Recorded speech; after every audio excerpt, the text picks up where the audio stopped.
Berdakwah juga harus sabar. Tidak sabar berdakwah, keluarlah kata-kata kasar, keluarlah sumpah serapah, keluarlah akhlak yang tidak mulia. Ini akibat orang yang tidak sabar. Dan tidak sabar juga ketika dia meninggalkan dakwah. Tak tahan dia dengan perihnya rintangan menjalankan suara kebenaran, akhirnya ikuti saja kemauan orang, kita aman. Kita pun nyaman.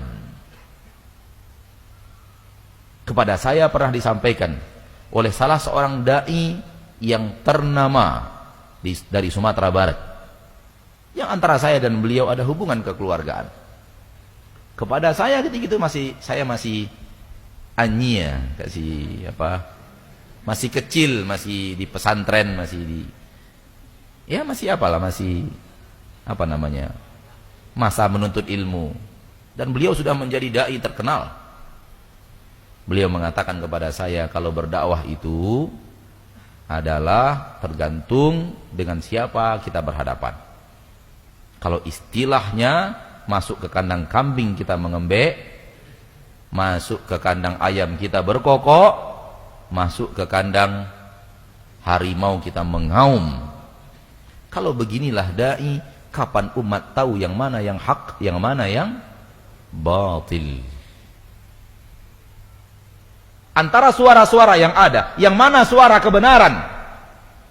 Kalau mengaum adalah suara kebenaran, masuklah ke kandang singa mengaum, masuklah ke kandang kambing mengaum, masuklah ke kandang ayam mengaum, karena auman adalah suara kebenaran. Tidak boleh mundur. Yang mana suara kebenaran? Ambil dan pergi kemanapun dengan suara kebenaran itu.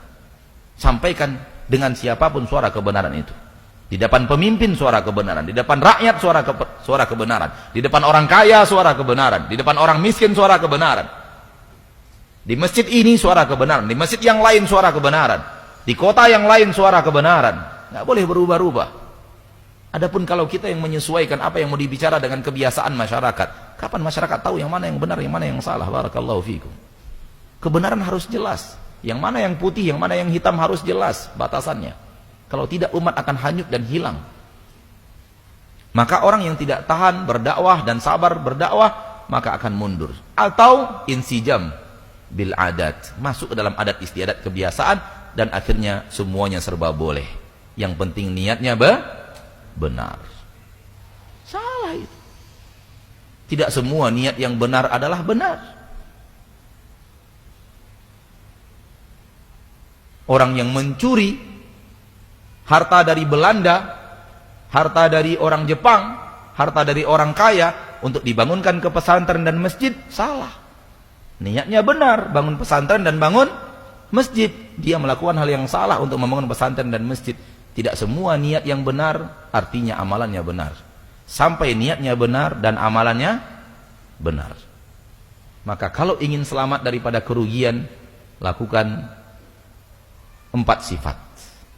Illal ladzina amanu, beriman dan berilmu, wa amilu salihat, amalkan ilmu itu, wa tawasau bil haq, dakwahkan ilmu itu, wa tawasau bis sabr, sabar atas ilmu, sabar di atas amal, sabar di atas dakwah.